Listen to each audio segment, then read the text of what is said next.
By now, you've probably heard my magic wand story. It's a brand that's been part of my personal journey for more than 20 years. But no matter how many times I sing Magic Wand's praises, I'll never be able to fully capture the story of this incredible brand. Well, now journalist and author Kate Sloan just completed a limited audio series documenting the history and impact that Magic Wand has created over the last 56 years. It's called Making Magic. And the series chronicles Magic Wand's incredible brand story through interviews with nearly 40 experts, performers, business owners, educators, and fans. So I got a sneak preview of this series, and what I loved is that Kate weaves together snippets from all their interviews into this amazing story arc. She covers Magic Wand's journey from appliance store massager to its legendary influence on culture and sexual independence, and it's all just fascinating. The first episodes of Making Magic are available now at makingmagicseries.com or on all popular podcast platforms. Just search for Making Magic or visit makingmagicseries.com today. Thanks for listening to Sex with Emily. On today's show, I'm talking summer and the hot weather and vacation and swimming, plus your calls and emails. Topics include, so your body has a habit of tensing up during sex, so much so you can't achieve orgasm. So what do? You still love your partner, but have never been happy in the relationship. Here's how to know when it's time to leave. And finally, how to have sex when the kids are always around. Because, hey, mommy and daddy need their special time too. All this and more. Thanks for listening. Look into his eyes. They're the eyes of a man obsessed by sex. Eyes that mock our sacred institutions. Bedroom eyes, they call them in a bygone day. Hey, Emily, you got a boyfriend? Because my man E here, he just got his heart broken. He thinks you're kind of cute. A girl's gotta have her standards. Oh my. Do women know about shrinkage? Isn't it common knowledge? What do you mean, like laundry? It shrinks? Can we not talk about sex so much? Are you kidding me? Oh my God, it feels so good. Being bad feels pretty good. But you know, Emily's not the kind of girl you just play with. You're listening to Sex with Emily. We're talking about sex, relationships, and everything in between. For more information, go to sexwithemily.com. Check out our website, and you can subscribe to our podcast. We release 3 podcasts a week. You can also find me on SiriusXM Radio. It's on Stars Channel 109, and I am there Monday through Friday, 5 to 7 p.m. Pacific. Ooh, I love it. You guys should definitely listen and tune into the show. You can get a free 30-day trial at sexwithemily.com/SXM, or you can just call us during those times, 888-947-8277. As always, you can find me on all social media. It is at Sex with Emily across the board. All right, guys, I hope you enjoy the show. Summer is upon us all year long. I think a lot of us, we look forward to summer and the hot weather and vacation and swimming, and it's kind of Summer is a sexy time. It really is. We're in bathing suits, we're naked more, and we're showing less clothing, more skin. And so I was like, God, I've got so many things to share with you guys to make it sexier. This is going to be your sexiest summer yet. If you're here with me, that's Sex with Emily. Jamie's out sick tonight, but as a result, we miss her. We've got my whole team here, and we're all here. We've got Michelle, Kristen, Elisa. There she is. Okay, so this is, oh, God. Okay, so I started thinking, okay, well, this is the time where I got to gear up my important sex information for you. For example, I know that having sex in water, any water, or on the beach, summertime, is such an exciting fantasy for many people. Mm-hmm. And I've had some hot times, on the beach.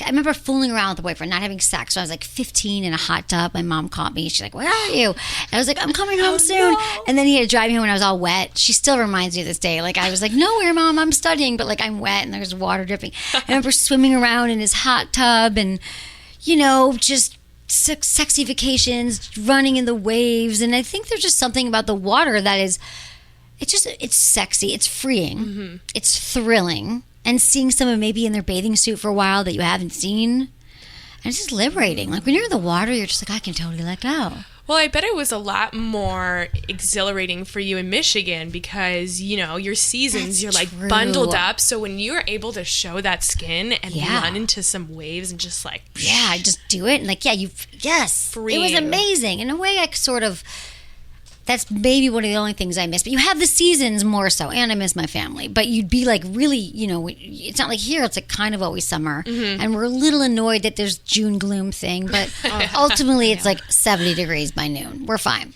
But Yeah, also I mean, don't the you- sounds this- that you were talking about Yeah. earlier. Just the sound of splashing around in the water and the you know what? weightlessness. Exactly. You're like weightless. It's so, you know how I always talk about your senses? When your senses are fully engaged, it's like that's a truly erotic moment and can also be what makes incredible sex. And anything that heightens your senses. So in water, you're weightless. You can pick up your partner, you can carry each other, you can swim together, and then the sounds of the water and the smell of the ocean or the sea, whatever water you're in. It could even be a shower, and then like the feel of your partner's skin. I mean, it's really all, and you're not distracted when you're in water with your partner. Like you are fully present. I think we can all remember times splashing around with a lover somewhere, right? And even if it's for a moment in time, you just know it was like it's inherently romantic and sexy.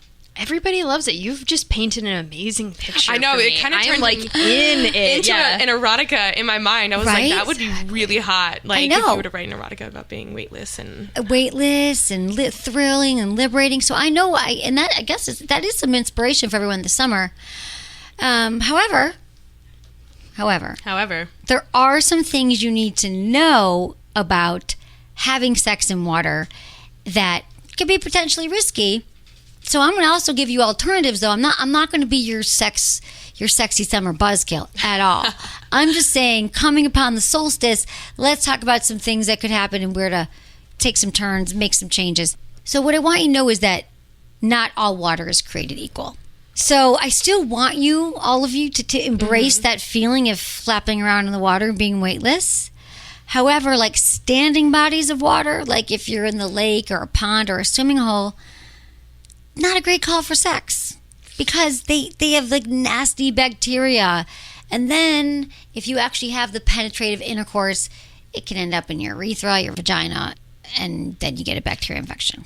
And then it can also get insects. But I'm not saying you can't make out and you can't fool around, you can't kiss and do some foreplay in the water. I think that kind of just goes for even being immersed in bodies of water that are still water. Like it doesn't even, that just goes for being in it, not even having sex in it. Be careful anyway. Like get out, shower, check for, things.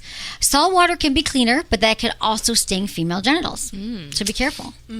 Now, pools and hot tubs, hit or miss. You guys, I was bummed.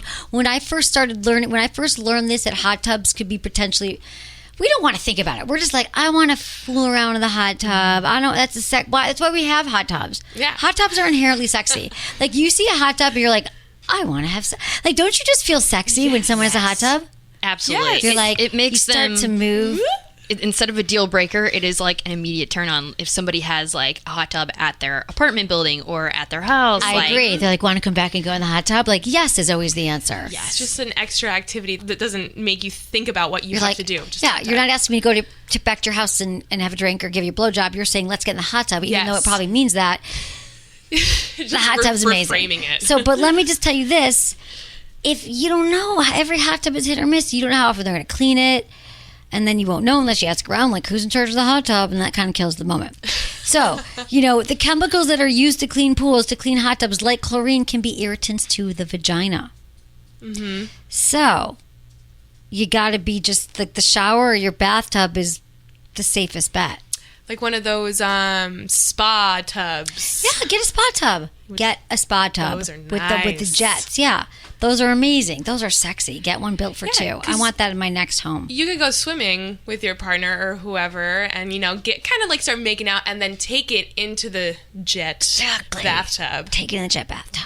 What about the jet bathtubs at the hotels? Like, what do we have to be careful about there? I think you're fine because they clean the tub. The water coming out is going to be fine. Okay. Good question. That is a good question. Okay, so here's the other thing I want you to know. You can get pregnant or get an STI in water. So I think people think you can't. That's kind of an urban myth. Yes, you can get pregnant in water and having sex in water if you're with a male partner. The semen doesn't just wash away with the waves. There's not like just semen just going whoosh, we're leaving you. You can also get an STI in water. Chlorine doesn't kill STIs. Unfortunately, there's still myths, but water doesn't like magically like, here's your condom, you're in water. Yeah. And also, condoms don't play that well in water because condoms can, slip off in water And even though condom manufacturers say they're safe in water, they can wash away the lube or the spermicide. Water can break down. So again, bath, shower, your best bet. But you guys, you could do other things in the water. Make out, float, touch, all those things. Yeah, that'd be so fun to explore those other erogenous zones. Yes. In a different, Or put yourself up against the jets. Yeah. Ooh. Anyone ever had an orgasm that way when you're privately in a hot tub or with a partner? Have you ever had a partner? Oh, that's hot when they go up behind and they hold you against the jets. You guys should put that on your summer 2019 bucket list. The only thing is that the only people I know that have a hot tub are my parents. What? Are they going on a summer vacation? They're actually going out of town this weekend, but I don't happen to. Well, it's only Wednesday. It's only Wednesday.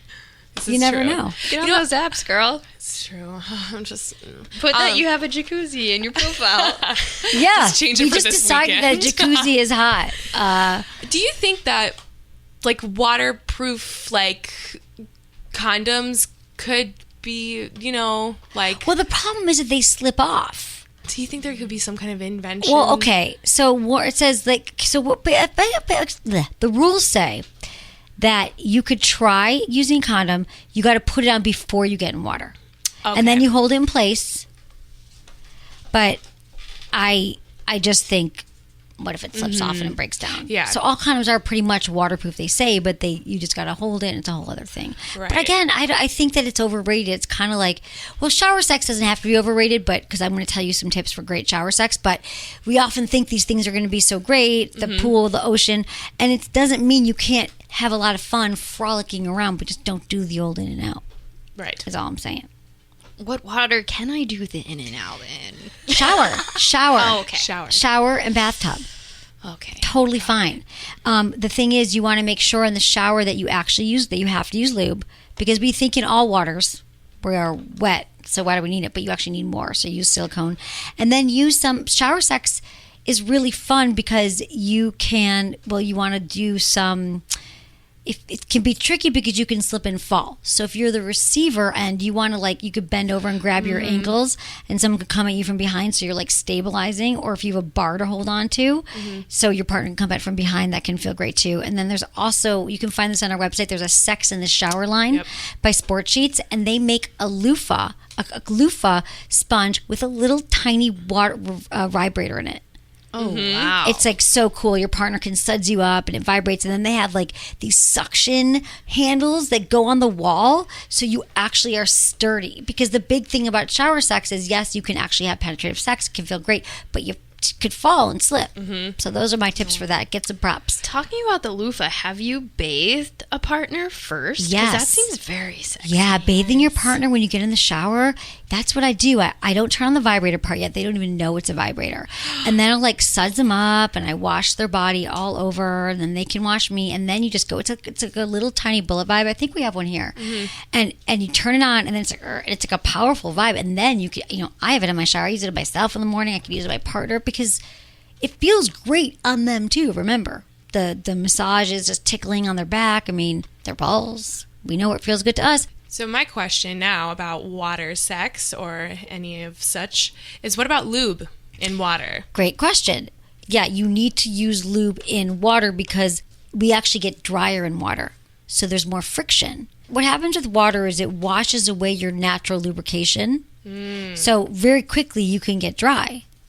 And so it's non-negotiable not to use lube in water, because then you get those micro tears. You don't know how dry you are. You're we're in the water. We're pounding away. And then you're oh no, I'm getting micro tears in my vaginal walls, which could lead to infection. So you have to use a silicone-based lube. I love Pure Original, PJUR. You just basically apply a quarter-size amount of lube to your clitoris. Rub it in. You can put it inside of you as well, and but you were not having sex in water. But if you were, that's what you would do. Or you could do a hand job for touching each other. Use silicone lube, or in the shower, silicone. I have silicone in my shower right now. I leave it in my shower. There you go. Nice. What about like mutual masturbation? That's in hot. Water. Mutual masturbation would be super hot in water. One of my favorite sex tips all around is mutual masturbation. But again, women have to just be careful of what water you're in, getting stuff inside of you. But I think that's better than intercourse, is a little mutual masturbation, because you're wet, you're naked. We talked about all the sensual elements in water, the weightlessness, the just feel of water. Like, and when you're up against someone who's swimming around with your partner, is sexy. So yeah, then you could just get each other off. If you have like a fantasy about sex outdoors, the thrill of getting caught, which a lot of people do. Yeah, what is that fantasy called again? Exhibitionism. Exhibitionism. Having sex outdoors can be really fun for people. It can be. I know. All right, we're going to take a quick break, and when we come back, we're going to get into your calls.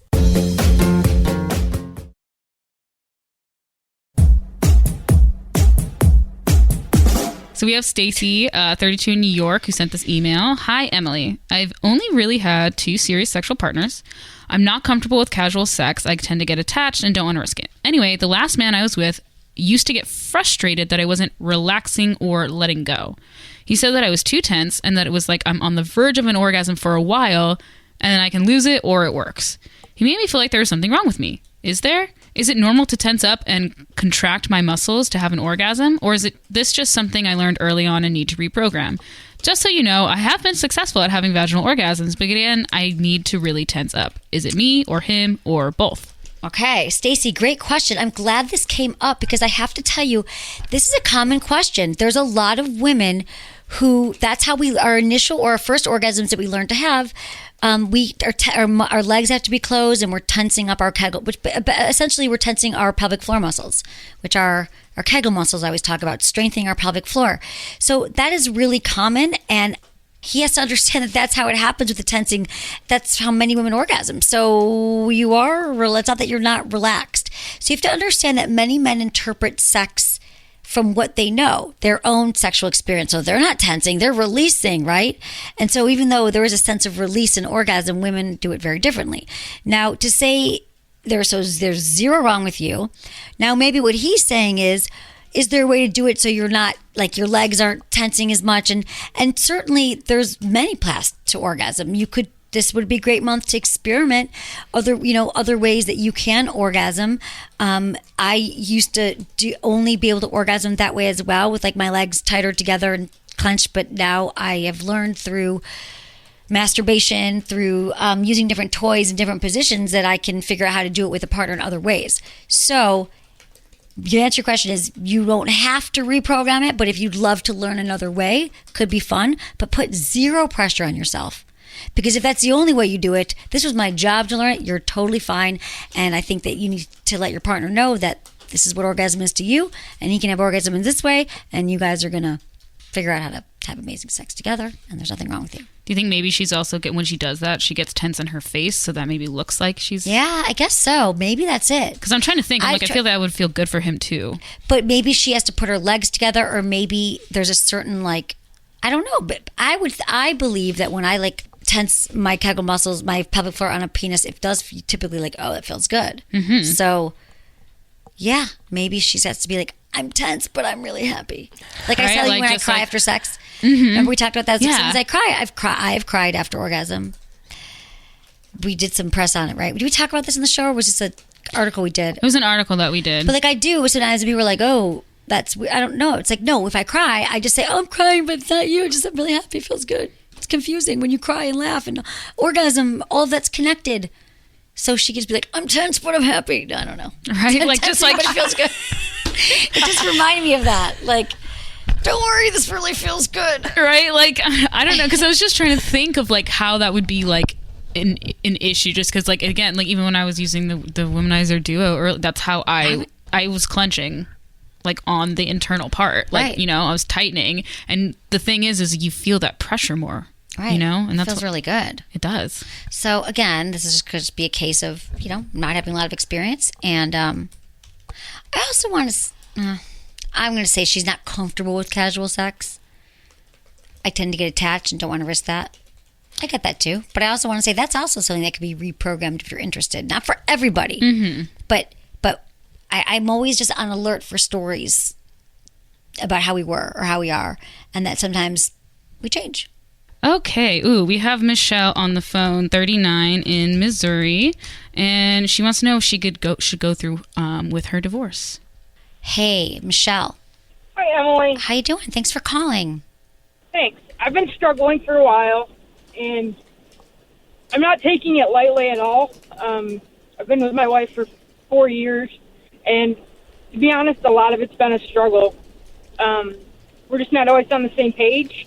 Okay. I guess. And I guess I'm at that point where I don't know if I can handle it anymore, and I don't know that it's healthy for either of us, our relationship at this point. So very recently, like this weekend, I kind of said, I can't do this anymore. I'm kind of done. Mm-hmm. And of course, I go back and forth now. And I mean, I have abandonment issues in my life, so it's hard for me to let go, whether it's good or bad. Right.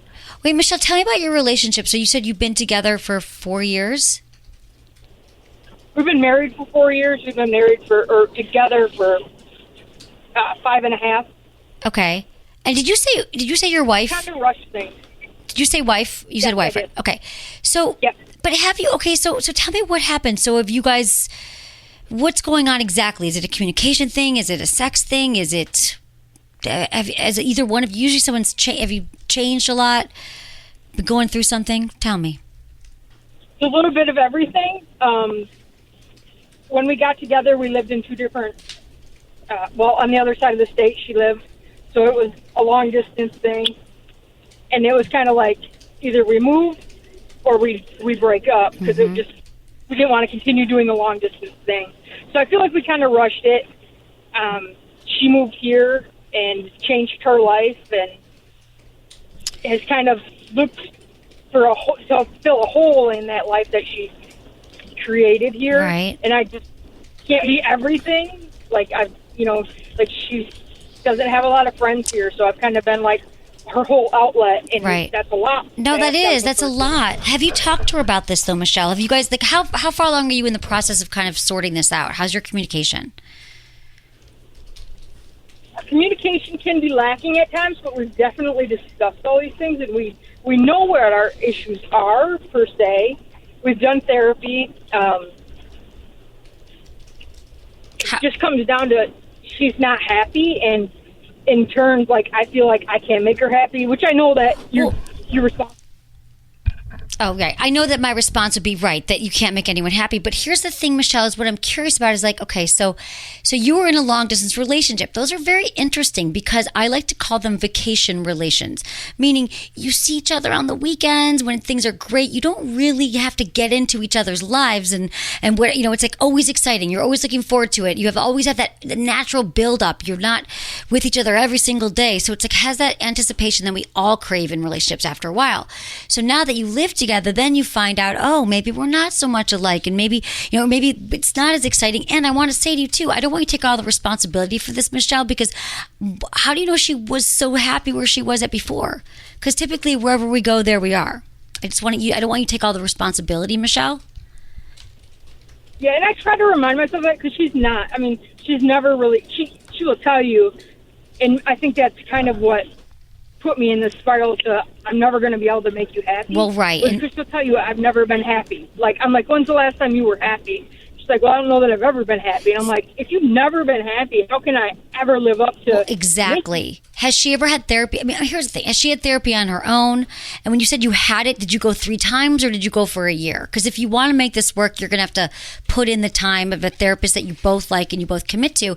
Because then you could even figure out a lot sooner if it's meant to be or not.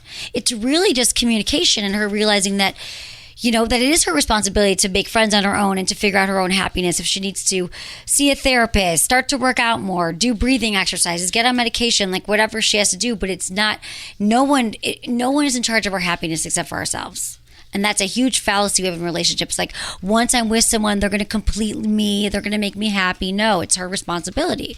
So, but I can see you're taking it on because she moved there to be with you. Absolutely. And I mean, and that's just the type of person that I am. And that's kind of like why I have to remind myself, that's not all on me and I can't. And I guess I'm just at that point of like, a break of, like, I can't make you happy, therefore I'm taking some of it in and then thinking, what am I not doing? What am I not enough at? Right, exactly. So it's kind of like a little codependent. Like, she's never been that happy, but you're always trying to make her happy, and then she'll never be happy, and then you beat yourself up. And so, yeah, and this might be a similar pattern for you, or a similar type of relationship that maybe you've had in your life. And so I think that, like, you know, my mom always says, takes two to tango, so it's probably both of you. There's stuff to work at, so I can't tell you right now if you should get divorced, but what I can tell you is, do the work so you know, like, for the next 2 months, we're going to, like, really try to say the things we think we cannot say. We're going to get a really good therapist, and then we're going to figure it out. Can we move through these things or can't we? So you can make a decision and either stay together or move on with your lives. Okay, we have Peter, who's 30 in California, and he wants to know how to initiate sex while having kids. Hey, Peter, that is a great question. You got your hands full. Yeah, I do. Yeah. Okay. So you want to know, like, how to do it? So what's going on right now? Who initiates? Well, sure. So, I would say number one, we're a young couple. So okay. Sex was never a problem prior to the kids. I mean, that's how we made one, right? Right. So, that's how you, yeah. But it comes down to, it's the initiating. I was listening to you guys earlier, and it's like, hey, just ask and ask why. And then, the typical responses, I'm tired, or right. I'm not. So how do you do that when you said, hey, well, I liked one idea was, set the bedroom. And it's like, well, we can't really set the bedroom because, right. That's where baby's sleeping. And so, like, bathroom. Give me ideas. Could you have, I'm not kidding. Like, yeah, but, like, how do I just go up and just start making out? Because, like, yeah. I mean, like, oh, I'm tired. Well, here's the thing. Okay, so how old are your kids? She's 2. She's 2. Oh, you've one kid. Okay. So you guys have been exhausted, but she's now sleeping, right, through the night in her room? Yeah. Pretty much? Yeah. Okay, so she goes to bed like 8 or 9, 7. What time do 2-year-olds? 7? Right now it's at 9. Okay, so whatever it is. Okay, listen. So you guys have your life back a little bit, but it's just starting. Like, I think with kids, like, it's like every few years another transition, and you forget that, like, your relationship, because now you have more time and a little bit more than you had the last 2 years, just a little bit. So I think it's a matter of, you could still set them, or you could just kind of make a date ahead of time. You could say, like, build up. So here's the thing: the anticipation of the sex is what's going to get her more on board with it too. So you could, like, kind of plan it. Like, do you guys have a date night planned? Do you have a night that you have a babysitter? Yes. Okay. Yeah. Amazing. So you could have a night where you could even get a hotel room. Honestly, I would take her. I mean, talk about initiating sex or how to have sex in general with being married, with a kid. Yeah. I mean, I think getting a hotel room, having your, someone watch the kids. I mean, could you have sex upstairs? Upstairs, like, have someone downstairs and you guys go upstairs and have your date, draw her a bath and say, I'm waiting for you upstairs. You can have the babysitter come where you guys, you know what I'm saying? Like, who cares I don't know, people still worry the babysitters are going to judge, but I feel like she is, so there's a lot of different things. And it's also talking to her about, like, she really might be exhausted, but maybe mornings are best for her. So you guys set the alarm, or, like, half hour early in the morning. Yeah. And I like that idea. Yeah. Good. So, do that and then agree to it so she knows, or maybe you wake up and you're going down on her, or you have your toys laid out, or you have the lube and you have it all ready to go. So that's kind of atmosphere too. Or, like, you have something that you've talked about, or in the morning, you start, things that you could build towards, fantasies, toys. I like that. Okay, good. Thank you. You're so welcome. It's fun. Okay, thanks, Peter. You just keep going, right? You never know what's going to hit. Mm-hmm. I would be like, hell no, I'm not waking up early in the morning. Like, I can barely, like, no. But Peter's like, yes. There's a lot of different hacks. I like to call them sex hacks. All right, we have Dan, who's 47 in California. He's got a smoking fetish, but his wife quit smoking. Ooh, he throws a wrench in it, huh? Hey, Dan. Hello, how are you? Good, thanks for calling. Hey, just had a question. It's like you said, I had the smoking fetish. It's been something I've had for a while, and it's frustrating because my wife doesn't smoke anymore, and I don't want to make her do that.